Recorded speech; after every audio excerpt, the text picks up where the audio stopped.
ರಾಜ್ಯ ಸರ್ಕಾರದ ಬೊಕ್ಕಸ ಬರಿದಾಯ್ತಾ ಅನ್ನೋ ಪ್ರಶ್ನೆ ಮೂಡ್ತಾ ಇದೆ. ಕಾರಣ ರಾಜ್ಯದ ಬಹುತೇಕ ಜಿಲ್ಲಾಸ್ಪತ್ರೆಗಳಲ್ಲಿ ಉಚಿತವಾಗಿ ನೀಡ್ತಾ ಇದ್ದ MRI ಸ್ಕ್ಯಾನಿಂಗ್ ಈಗ ಸ್ಥಗಿತವಾಗಿದೆ. ಬೆಂಗಳೂರಲ್ಲೂ ಕೂಡ ಜಿಲ್ಲಾಸ್ಪತ್ರೆಯಲ್ಲಿ MRI ಸ್ಕ್ಯಾನ್ ಈಗ ಸ್ಥಗಿತವಾಗಿರುವುದು. ಬೆಂಗಳೂರಲ್ಲೂ ಕೂಡ ಸ್ಕ್ಯಾನಿಂಗ್ ಸೆಂಟರ್ ಈಗ ಬಂದ್ ಆಗಿದೆ. ವಿಕ್ಟೋರಿಯಾ ಆಸ್ಪತ್ರೆಗಳಲ್ಲಿ ಕೆಟ್ಟು ನಿಂತ ಸ್ಕ್ಯಾನಿಂಗ್ ಸೆಂಟರ್. ರಾಜ್ಯದ 13 ಜಿಲ್ಲಾಸ್ಪತ್ರೆಗಳಲ್ಲಿ ಸ್ಕ್ಯಾನಿಂಗ್ ಮಷಿನ್ ಸ್ಥಗಿತವಾಗಿದೆ. ಈವರೆಗೂ 142 ಕೋಟಿ ಬಾಕಿ ಉಳಿಸಿಕೊಂಡಂತ ಆರೋಗ್ಯ ಇಲಾಖೆ ಸಿಟಿ ಸ್ಕ್ಯಾನ್ MRI ಸ್ಕ್ಯಾನ್ ಇಲ್ಲದೆ ರೋಗಿಗಳು ಪರದಾಟವನ್ನು ನಡೆಸ್ತಾ ಇದ್ದಾರೆ. ರಾಜ್ಯ ಸರ್ಕಾರದ ಬೊಕ್ಕಸ ಬರಿದಾಯ್ತಾ ಅನ್ನೋ ಪ್ರಶ್ನೆ ಇದೀಗ ಮೂಡ್ತಾ ಇದೆ. ನೋಡಿ, ಬೆಂಗಳೂರಿನ ಜಿಲ್ಲಾಸ್ಪತ್ರೆಯಲ್ಲೂ ಕೂಡ ವಿಕ್ಟೋರಿಯಾ ಆಸ್ಪತ್ರೆಗಳಲ್ಲಿ MRI ಸ್ಕ್ಯಾನಿಂಗ್ ಮಷಿನ್ ಈಗ ಕೆಟ್ಟು ನಿಂತಿದೆ. ಬಡ ರೋಗಿಗಳು ಪರದಾಟವನ್ನು ನಡೆಸ್ತಾ ಇದ್ದಾರೆ.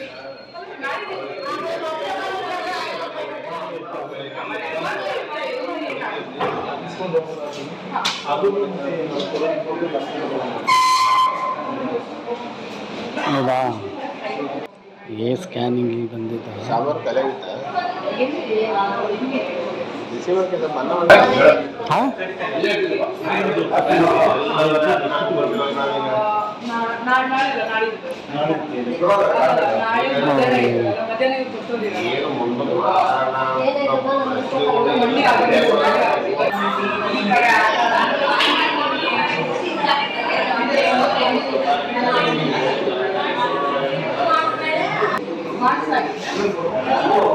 ಹಲೋ,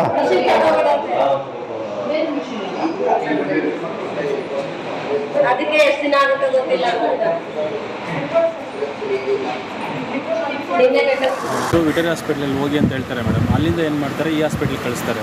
ಅದ್ರ ಹೆಸರು ಪ್ರಧಾನಮಂತ್ರಿ ಹಾಸ್ಪಿಟ್ಲ್. ಇಲ್ಲಿ ಕಳಿಸ್ತಾರೆ, ಅಲ್ಲಿ ಮಿಷಿನ್ ರಿಪೇರಿ ಆಗಿಬಿಟ್ಟಿದೆ ಅಂತ ಹೇಳ್ತಾರೆ. ಮನೆಯೆಲ್ಲ ನೆನ್ನೆ ಇಲ್ಲಿ ಕಳಿಸಿದ್ರು, ತಿರ್ಗಾ ಇಲ್ಲಿ ಆಗಲ್ಲ, APL ಕಾರ್ಡದಿಂದ ತಿರ್ಗಾ ಇಲ್ಲಿ ಮಾಡಿಸ್ಕೊಳ್ಳಿ, ನೀವು ಕಾಸು ಕಟ್ಟಿನೇ ಮಾಡಿಸ್ಬೇಕು. ಅಲ್ಲಿ ಫ್ರೀ ಇದೆ ಗೌರ್ಮೆಂಟ್ ಹಾಸ್ಪಿಟ್ಲಲ್ಲಿ. ಇಲ್ಲಿ ಬಂದು ಕಾಸು ಕಟ್ಟಿ ಅಂತಾರೆ ತಿರ್ಗಾ ನಮಗೆ. ಅದರಿಂದ ತೊಂದರೆ ಆಗ್ತಿದೆ ಮೇಡಮ್. ಎಲ್ಲ ಕಡೆ ಮಿಷಿನ್ ರಿಪೇರಿ ಅಂತಾರೆ. ಇಲ್ಲಿ ಬಂದರೆ ತಿರ್ಗಾ ನೆನ್ನೆ ಬಂದರೆ ಇಲ್ಲಿ ಬೇರೆ MRI ಸ್ಕ್ಯಾನಿಂಗ್ಗೆ, ಅದು ನಾಳೆ ಬನ್ನಿ ಅಂತಿದ್ದಾರೆ. ಇವತ್ತು ಬಂದಿದ್ದಾರೆ, ಇನ್ನೂ ಏನಂತ ಗೊತ್ತಿಲ್ಲ, ಹೋಗಿ ನೋಡಬೇಕಾಗಿದೆ. ಒಂದು ದಿವಸಲೇ ಕೊಡ್ತಾರೆ, ಮಾರನೇ ದಿನವೇ ಕೊಡ್ತಾರೆ. ಆದರೆ ಅಮೌಂಟ್ ಮಟ್ಟ ಜಾಸ್ತಿ ಆಗುತ್ತೆ ಸ್ವಲ್ಪ. ಈಗ ಇದು APL ಕಾರ್ಡಿಂದ ಸ್ವಲ್ಪ ತೊಂದರೆ ಆಗ್ತಿದೆ. 4 ಡೇಸ್ ಆಯಿತು ನಮಗೆ APL. ಇದೇ ವಿಚಾರಕ್ಕೆ ಸಂಬಂಧಪಟ್ಟಂತೆ ಹೆಚ್ಚಿನ ಡೀಟೇಲ್ಸ್ ಅನ್ನ ಕೊಡ್ತಾರೆ ನಮ್ಮ ಪ್ರತಿನಿಧಿ ದೀಪ್ತಿ. ನಮ್ಮ ಜೊತೆ ವಿಕ್ಟೋರಿಯಾ ಆಸ್ಪತ್ರೆಯಿಂದ ನೇರ ಸಂಪರ್ಕದಲ್ಲಿದ್ದಾರೆ. ದೀಪ್ತಿ, ಇದೀಗ ಒಂದ್ ಕಡೆ ರಾಜ್ಯ ಸರ್ಕಾರ ದಿವಾಳಿ ಆಗಿದೆ ಅನ್ನೋ ರೀತಿ ಕಾಣ್ತಾ ಇದೆ. 143 ಕೋಟಿ ಬಿಲ್ ಬಾಕಿ ಉಳಿಸ್ಕೊಂಡಿರೋದು. ಸದ್ಯಕ್ಕೆ ಅಲ್ಲಿನ ಸಿಬ್ಬಂದಿ ಏನು ಹೇಳ್ತಿದ್ದಾರೆ, ಸಚಿವರು ಏನು ಹೇಳ್ತಿದ್ದಾರೆ, ಸದ್ಯಕ್ಕೆ ಪರಿಸ್ಥಿತಿ ಯಾವ ರೀತಿ ಆಗಿದೆ ಅಂತ?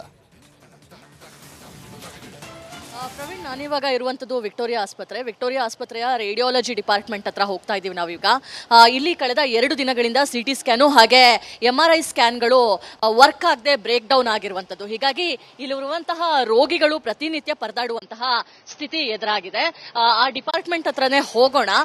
ಅಂದ್ರೆ ಕಳೆದ 2 ದಿನಗಳಿಂದನೂ ಕೂಡ ಬ್ರೇಕ್ ಡೌನ್ ಆದ್ರೂ ಕೂಡ ಯಾವುದೇ ರೀತಿಯಾಗಿ ಅದನ್ನ ರಿಪೇರ್ ಮಾಡುವಂತಹ ಕೆಲಸ ನಡೀತಾ ಇಲ್ಲ. ಒಂದ್ ಕಡೆ AC ಪ್ರಾಬ್ಲಮ್ ಇಂದ ಈ ರೀತಿ ಆಗ್ತಾ ಇದೆ ಅಂತ ಹೇಳಿ, ಹೀಗಾಗಿ ಇಲ್ಲಿ ಬರುವಂತಹ ರೋಗಿಗಳಿಗೆ ಪಕ್ಕದಲ್ಲೇ ಇರುವಂತಹ PMSSY ಅಥವಾ ಇನ್ನೊಂದು ಪಕ್ಕದಲ್ಲಿರುವಂತಹ ಸ್ಕ್ಯಾನಿಂಗ್ ಸೆಂಟರ್ಗೆ ಹೋಗಿ ಕೆಲವೊಂದ್ಸತಿ ಹೊರಗಡೆ ಸ್ಕ್ಯಾನ್ ಮಾಡಿಸ್ಕೊಂಡು ಬನ್ನಿ, MRI ವರ್ಕ್ ಆಗ್ತಾ ಇಲ್ಲ ಅಂತ ತುಂಬಾ ಈಸಿಯಾಗಿ ಹೇಳ್ತಿರುವಂತದ್ದನ್ನ ಕೂಡ ನೋಡ್ಬೋದಾಗಿದೆ. ನೀವು ನೋಡ್ಬೋದು ಹೇಗೆ ಸಾಲ್ಗಟ್ಟಿ ರೋಗಿಗಳು ಇಲ್ಲಿ ನಿಂತಿದ್ದಾರೆ ಅಂತ ಹೇಳಿ. ಇದರ ಹಿಂಭಾಗದಲ್ಲಿ ಇರುವಂತದ್ದೇ ಒಂದು ಸ್ಕ್ಯಾನಿಂಗು ಹಾಗೆ MRI ಸೆಂಟರು. ಅಲ್ಲಿ CT ಸ್ಕ್ಯಾನು ಬ್ರೇಕ್ ಡೌನ್ ಆಗಿದೆ, MRI ಸ್ಕ್ಯಾನು ಬ್ರೇಕ್ ಡೌನ್ ಆಗಿದೆ. ಇದು ವೈದ್ಯಕೀಯ ಶಿಕ್ಷಣ ಇಲಾಖೆಗೆ ಬರುವಂತದ್ದು. ಇಲ್ಲಿ ತನಕ ಆರೋಗ್ಯ ಇಲಾಖೆ ಅಡಿಯಲ್ಲಿ ಬಂದಂತಹ 13ಕ್ಕೂ ಹೆಚ್ಚು ಜಿಲ್ಲಾಸ್ಪತ್ರೆಗಳಲ್ಲಿ CT scan MRI scan work ಆಗ್ತಾ ಇರಲಿಲ್ಲ. ಇದಕ್ಕೆ ಕಾರಣ ಏನು ಅಂತ ಹೇಳಿದ್ರೆ, ಇಲ್ಲಿರುವಂತಹ ಅಂದ್ರೆ ಅವರಿಗೆ ಏನು 142 ಕೋಟಿ ಬಾಕಿ ಉಳಿಸ್ಕೊಂಡಿದ್ರು, ಅದನ್ನ ಇನ್ನೂ ಸೆಟಲ್ ಮಾಡಿಲ್ಲ. ಹೀಗಾಗಿ CT ಸ್ಕ್ಯಾನು MRI ಸ್ಕ್ಯಾನ್ಗಳು ಇಲ್ಲ ಅಂತ ಹೇಳಿ ಮಾಡಲಾಗ್ತಾ ಇತ್ತು.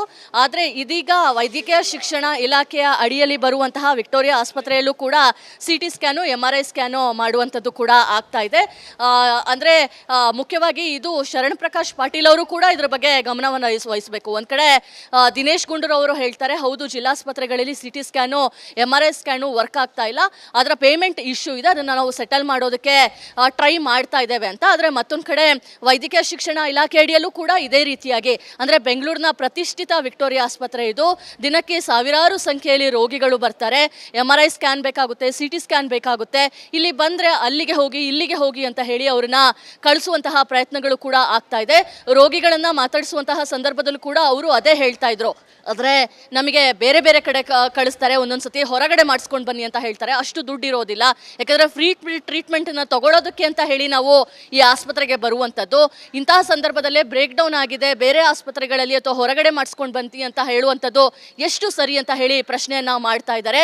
ಹೀಗಾಗಿ ಇದರ ಬಗ್ಗೆ ನಿರಂತರವಾಗಿ ರಿಪಬ್ಲಿಕ್ ಕನ್ನಡ ವರದಿಯನ್ನು ಮಾಡಲಿಕ್ಕಿದೆ. ವೈದ್ಯಕೀಯ ಶಿಕ್ಷಣ ಸಚಿವರನ್ನ ಕೂಡ ನಾವು ಪ್ರಶ್ನೆ ಮಾಡ್ತೀವಿ, ಅದರ ಫಾಲೋಅಪ್ ಅನ್ನ ಕೂಡ ಕೆಲವೇ ಹೊತ್ತಿನಲ್ಲಿ ಮಾಡ್ತೀವಿ. Praveen. Okay, thank you Deepti ತಮ್ಮೆಲ್ಲ ಮಾಹಿತಿಗೆ. ರಾಜ್ಯ ಸರ್ಕಾರದ ಬೊಕ್ಕಸ ಬರಿದಾಯ್ತಾ ಅನ್ನೋ ಪ್ರಶ್ನೆ ಮೂಡ್ತಾ ಇದೆ. ಕಾರಣ ರಾಜ್ಯದ ಬಹುತೇಕ ಜಿಲ್ಲಾಸ್ಪತ್ರೆಗಳಲ್ಲಿ ಉಚಿತವಾಗಿ ನೀಡ್ತಾ ಇದ್ದ MRI ಸ್ಕ್ಯಾನಿಂಗ್ ಈಗ ಸ್ಥಗಿತವಾಗಿದೆ. ಬೆಂಗಳೂರಲ್ಲೂ ಕೂಡ ಜಿಲ್ಲಾಸ್ಪತ್ರೆಯಲ್ಲಿ MRI ಸ್ಕ್ಯಾನ್ ಈಗ ಸ್ಥಗಿತವಾಗಿರುವುದು. ಬೆಂಗಳೂರಲ್ಲೂ ಕೂಡ ಸ್ಕ್ಯಾನಿಂಗ್ ಸೆಂಟರ್ ಈಗ ಬಂದ್ ಆಗಿದೆ. ವಿಕ್ಟೋರಿಯಾ ಆಸ್ಪತ್ರೆಗಳಲ್ಲಿ ಕೆಟ್ಟು ನಿಂತ ಸ್ಕ್ಯಾನಿಂಗ್ ಸೆಂಟರ್. ರಾಜ್ಯದ 13 ಜಿಲ್ಲಾಸ್ಪತ್ರೆಗಳಲ್ಲಿ ಸ್ಕ್ಯಾನಿಂಗ್ ಮಷಿನ್ ಸ್ಥಗಿತವಾಗಿದೆ. ಈವರೆಗೂ 142 ಕೋಟಿ ಬಾಕಿ ಉಳಿಸಿಕೊಂಡಂತ ಆರೋಗ್ಯ ಇಲಾಖೆ ಸಿಟಿ ಸ್ಕ್ಯಾನ್ MRI ಸ್ಕ್ಯಾನ್ ಇಲ್ಲದೆ ರೋಗಿಗಳು ಪರದಾಟವನ್ನು ನಡೆಸ್ತಾ ಇದ್ದಾರೆ. ರಾಜ್ಯ ಸರ್ಕಾರದ ಬೊಕ್ಕಸ ಬರಿದಾಯ್ತಾ ಅನ್ನೋ ಪ್ರಶ್ನೆ ಇದೀಗ ಮೂಡ್ತಾ ಇದೆ. ನೋಡಿ, ಬೆಂಗಳೂರಿನ ಜಿಲ್ಲಾಸ್ಪತ್ರೆಯಲ್ಲೂ ಕೂಡ ವಿಕ್ಟೋರಿಯಾ ಆಸ್ಪತ್ರೆಗಳಲ್ಲಿ MRI ಸ್ಕ್ಯಾನಿಂಗ್ ಮಷಿನ್ ಈಗ ಕೆಟ್ಟು ನಿಂತಿದೆ. ಬಡ ರೋಗಿಗಳು ಪರದಾಟವನ್ನು ನಡೆಸ್ತಾ ಇದ್ದಾರೆ.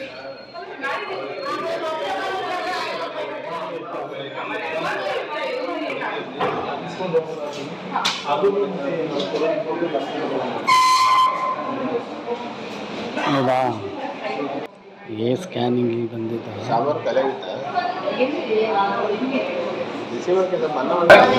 ಹಾಂ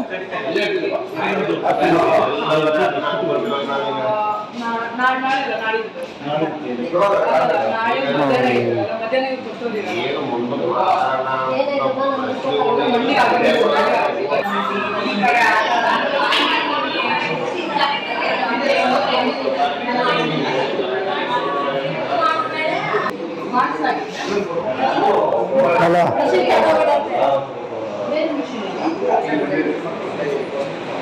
ಅದಕ್ಕೆ ಎಷ್ಟು ದಿನ ಆಗುತ್ತೆ ಗೊತ್ತಿಲ್ಲ. ವಿಕ್ಟೋರಿಯಾ ಹಾಸ್ಪಿಟ್ಲಲ್ಲಿ ಹೋಗಿ ಅಂತ ಹೇಳ್ತಾರೆ ಮೇಡಮ್. ಅಲ್ಲಿಂದ ಏನು ಮಾಡ್ತಾರೆ, ಈ ಹಾಸ್ಪಿಟ್ಲಿಗೆ ಕಳಿಸ್ತಾರೆ. ಅದ್ರ ಹೆಸರು ಪ್ರಧಾನಮಂತ್ರಿ ಹಾಸ್ಪಿಟ್ಲು. ಇಲ್ಲಿ ಕಳಿಸ್ತಾರೆ, ಅಲ್ಲಿ ಮಿಷಿನ್ ರಿಪೇರಿ ಆಗಿಬಿಟ್ಟಿದೆ ಅಂತ ಹೇಳ್ತಾರೆ. ಮನೆಯೆಲ್ಲ ನೆನ್ನೆ ಇಲ್ಲಿ ಕಳಿಸಿದ್ರು, ತಿರ್ಗಾ ಇಲ್ಲಿ ಆಗಲ್ಲ, APL ಕಾರ್ಡದಿಂದ ತಿರ್ಗಾ ಇಲ್ಲಿ ಮಾಡಿಸ್ಕೊಳ್ಳಿ, ನೀವು ಕಾಸು ಕಟ್ಟಿನೇ ಮಾಡಿಸ್ಬೇಕು. ಅಲ್ಲಿ ಫ್ರೀ ಇದೆ ಗೌರ್ಮೆಂಟ್ ಹಾಸ್ಪಿಟ್ಲಲ್ಲಿ, ಇಲ್ಲಿ ಬಂದು ಕಾಸು ಕಟ್ಟಿ ಅಂತಾರೆ ತಿರ್ಗಾ ನಮಗೆ. ಅದರಿಂದ ತೊಂದರೆ ಆಗ್ತಿದೆ ಮೇಡಮ್. ಎಲ್ಲ ಕಡೆ ಮಿಷಿನ್ ರಿಪೇರಿ ಅಂತಾರೆ. ಇಲ್ಲಿ ಬಂದರೆ ತಿರ್ಗಾ ನಿನ್ನೆ ಬಂದರೆ ಇಲ್ಲಿ ಬೇರೆ MRI ಸ್ಕ್ಯಾನಿಂಗ್ಗೆ, ಅದು ನಾಳೆ ಬನ್ನಿ ಅಂತಿದ್ದಾರೆ. ಇವತ್ತು ಬಂದಿದ್ದಾರೆ, ಇನ್ನೂ ಏನಂತ ಗೊತ್ತಿಲ್ಲ, ಹೋಗಿ ನೋಡಬೇಕಾಗಿದೆ.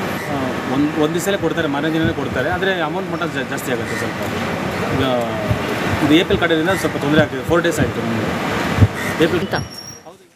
ಇದೇ ವಿಚಾರಕ್ಕೆ ಸಂಬಂಧಪಟ್ಟಂತೆ ಹೆಚ್ಚಿನ ಡೀಟೇಲ್ಸ್ ಅನ್ನ ಕೊಡ್ತಾರೆ ನಮ್ಮ ಪ್ರತಿನಿಧಿ ದೀಪ್ತಿ. ನಮ್ಮ ಜೊತೆ ವಿಕ್ಟೋರಿಯಾ ಆಸ್ಪತ್ರೆಯಿಂದ ನೇರ ಸಂಪರ್ಕದಲ್ಲಿದ್ದಾರೆ. ದೀಪ್ತಿ, ಇದೀಗ ಒಂದ್ ಕಡೆ ರಾಜ್ಯ ಸರ್ಕಾರ ದಿವಾಳಿ ಆಗಿದೆ ಅನ್ನೋ ರೀತಿ ಕಾಣ್ತಾ ಇದೆ. 143 ಕೋಟಿ ಬಿಲ್ ಬಾಕಿ ಉಳಿಸ್ಕೊಂಡಿರೋದು. ಸದ್ಯಕ್ಕೆ ಅಲ್ಲಿನ ಸಿಬ್ಬಂದಿ ಏನು ಹೇಳ್ತಿದ್ದಾರೆ, ಸಚಿವರು ಏನು ಹೇಳ್ತಿದ್ದಾರೆ, ಸದ್ಯಕ್ಕೆ ಪರಿಸ್ಥಿತಿ ಯಾವ ರೀತಿ ಆಗಿದೆ ಅಂತ? ಪ್ರವೀಣ್, ನಾನಿವಾಗ ಇರುವಂಥದ್ದು ವಿಕ್ಟೋರಿಯಾ ಆಸ್ಪತ್ರೆಯ ರೇಡಿಯಾಲಜಿ ಡಿಪಾರ್ಟ್ಮೆಂಟ್ ಹತ್ರ ಹೋಗ್ತಾ ಇದ್ದೀವಿ ನಾವೀಗ. ಇಲ್ಲಿ ಕಳೆದ 2 ದಿನಗಳಿಂದ CT ಸ್ಕ್ಯಾನು ಹಾಗೆ MRI ಸ್ಕ್ಯಾನ್ಗಳು ವರ್ಕ್ ಆಗದೆ ಬ್ರೇಕ್ ಡೌನ್ ಆಗಿರುವಂಥದ್ದು. ಹೀಗಾಗಿ ಇಲ್ಲಿರುವಂತಹ ರೋಗಿಗಳು ಪ್ರತಿನಿತ್ಯ ಪರದಾಡುವಂತಹ ಸ್ಥಿತಿ ಎದುರಾಗಿದೆ. ಆ ಡಿಪಾರ್ಟ್ಮೆಂಟ್ ಹತ್ರನೇ ಹೋಗೋಣ. ಅಂದರೆ ಕಳೆದ 2 ದಿನಗಳಿಂದನೂ ಕೂಡ ಬ್ರೇಕ್ ಡೌನ್ ಆದರೂ ಕೂಡ ಯಾವುದೇ ರೀತಿಯಾಗಿ ಅದನ್ನು ರಿಪೇರ್ ಮಾಡುವಂತಹ ಕೆಲಸ ನಡೀತಾ ಇಲ್ಲ. ಒಂದ್ ಕಡೆ AC ಪ್ರಾಬ್ಲಮ್ ಇಂದ ಈ ರೀತಿ ಆಗ್ತಾ ಇದೆ ಅಂತ ಹೇಳಿ, ಹೀಗಾಗಿ ಇಲ್ಲಿ ಬರುವಂತಹ ರೋಗಿಗಳಿಗೆ ಪಕ್ಕದಲ್ಲೇ ಇರುವಂತಹ PMSSY ಅಥವಾ ಇನ್ನೊಂದು ಪಕ್ಕದಲ್ಲಿರುವಂತಹ ಸ್ಕ್ಯಾನಿಂಗ್ ಸೆಂಟರ್ಗೆ ಹೋಗಿ ಕೆಲವೊಂದ್ಸತಿ ಹೊರಗಡೆ ಸ್ಕ್ಯಾನ್ ಮಾಡಿಸ್ಕೊಂಡು ಬನ್ನಿ, MRI ವರ್ಕ್ ಆಗ್ತಾ ಇಲ್ಲ ಅಂತ ತುಂಬಾ ಈಸಿಯಾಗಿ ಹೇಳ್ತಿರುವಂತದ್ದನ್ನ ಕೂಡ ನೋಡ್ಬೋದಾಗಿದೆ. ನೀವು ನೋಡ್ಬೋದು ಹೇಗೆ ಸಾಲ್ಗಟ್ಟಿ ರೋಗಿಗಳು ಇಲ್ಲಿ ನಿಂತಿದ್ದಾರೆ ಅಂತ ಹೇಳಿ. ಇದರ ಹಿಂಭಾಗದಲ್ಲಿ ಇರುವಂತದ್ದೇ ಒಂದು ಸ್ಕ್ಯಾನಿಂಗು ಹಾಗೆ MRI ಸೆಂಟರು. ಅಲ್ಲಿ CT ಸ್ಕ್ಯಾನು ಬ್ರೇಕ್ ಡೌನ್ ಆಗಿದೆ, MRI ಸ್ಕ್ಯಾನು ಬ್ರೇಕ್ ಡೌನ್ ಆಗಿದೆ. ಇದು ವೈದ್ಯಕೀಯ ಶಿಕ್ಷಣ ಇಲಾಖೆಗೆ ಬರುವಂತದ್ದು. ಇಲ್ಲಿ ತನಕ ಆರೋಗ್ಯ ಇಲಾಖೆ ಅಡಿಯಲ್ಲಿ ಬಂದಂತಹ 13ಕ್ಕೂ ಹೆಚ್ಚು ಜಿಲ್ಲಾಸ್ಪತ್ರೆಗಳಲ್ಲಿ CT scan MRI scan work ಆಗ್ತಾ ಇರಲಿಲ್ಲ. ಇದಕ್ಕೆ ಕಾರಣ ಏನು ಅಂತ ಹೇಳಿದ್ರೆ, ಇಲ್ಲಿರುವಂತಹ ಅಂದ್ರೆ ಅವರಿಗೆ ಏನು 142 ಕೋಟಿ ಬಾಕಿ ಉಳಿಸ್ಕೊಂಡಿದ್ರು, ಅದನ್ನ ಇನ್ನೂ ಸೆಟಲ್ ಮಾಡಿಲ್ಲ. ಹೀಗಾಗಿ CT ಸ್ಕ್ಯಾನು MRI ಸ್ಕ್ಯಾನ್ಗಳು ಇಲ್ಲ ಅಂತ ಹೇಳಿ ಮಾಡಲಾಗ್ತಾ ಇತ್ತು. ಆದರೆ ಇದೀಗ ವೈದ್ಯಕೀಯ ಶಿಕ್ಷಣ ಇಲಾಖೆಯ ಅಡಿಯಲ್ಲಿ ಬರುವಂತಹ ವಿಕ್ಟೋರಿಯಾ ಆಸ್ಪತ್ರೆಯಲ್ಲೂ ಕೂಡ CT ಸ್ಕ್ಯಾನು MRI ಸ್ಕ್ಯಾನು ಮಾಡುವಂಥದ್ದು ಕೂಡ ಆಗ್ತಾ ಇದೆ.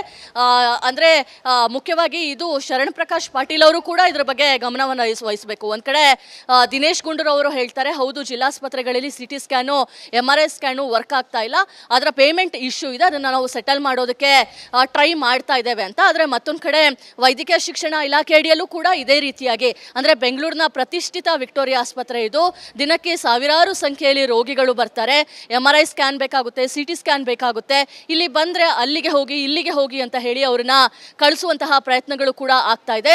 ರೋಗಿಗಳನ್ನ ಮಾತಾಡಿಸುವಂತಹ ಸಂದರ್ಭದಲ್ಲೂ ಕೂಡ ಅವರು ಅದೇ ಹೇಳ್ತಾ ಇದ್ರು, ಆದರೆ ನಮಗೆ ಬೇರೆ ಬೇರೆ ಕಡೆ ಕಳಿಸ್ತಾರೆ, ಒಂದೊಂದ್ಸತಿ ಹೊರಗಡೆ ಮಾಡಿಸ್ಕೊಂಡು ಬನ್ನಿ ಅಂತ ಹೇಳ್ತಾರೆ, ಅಷ್ಟು ದುಡ್ಡು ಇರೋದಿಲ್ಲ, ಯಾಕಂದರೆ ಫ್ರೀ ಟ್ರೀಟ್ಮೆಂಟನ್ನು ತಗೊಳ್ಳೋದಕ್ಕೆ ಅಂತ ಹೇಳಿ ನಾವು ಈ ಆಸ್ಪತ್ರೆಗೆ ಬರುವಂಥದ್ದು. ಇಂತಹ ಸಂದರ್ಭದಲ್ಲೇ ಬ್ರೇಕ್ ಡೌನ್ ಆಗಿದೆ, ಬೇರೆ ಆಸ್ಪತ್ರೆಗಳಲ್ಲಿ ಅಥವಾ ಹೊರಗಡೆ ಮಾಡಿಸ್ಕೊಂಡು ಬಂತಿ ಅಂತ ಹೇಳುವಂಥದ್ದು ಎಷ್ಟು ಸರಿ ಅಂತ ಹೇಳಿ ಪ್ರಶ್ನೆಯನ್ನ ಮಾಡ್ತಾ ಇದ್ದಾರೆ. ಹೀಗಾಗಿ ಇದರ ಬಗ್ಗೆ ನಿರಂತರವಾಗಿ ರಿಪಬ್ಲಿಕ್ ಕನ್ನಡ ವರದಿಯನ್ನ ಮಾಡಲಿಕ್ಕಿದೆ. ವೈದ್ಯಕೀಯ ಶಿಕ್ಷಣ ಸಚಿವರನ್ನ ಕೂಡ ನಾವು ಪ್ರಶ್ನೆ ಮಾಡ್ತೀವಿ, ಅದರ ಫಾಲೋ ಅಪ್ ಅನ್ನ ಕೂಡ ಕೆಲವೇ ಹೊತ್ತಿನಲ್ಲಿ ಮಾಡ್ತೀವಿ. Praveen. Okay, thank you Deepti ತಮ್ಮೆಲ್ಲ ಮಾಹಿತಿಗೆ.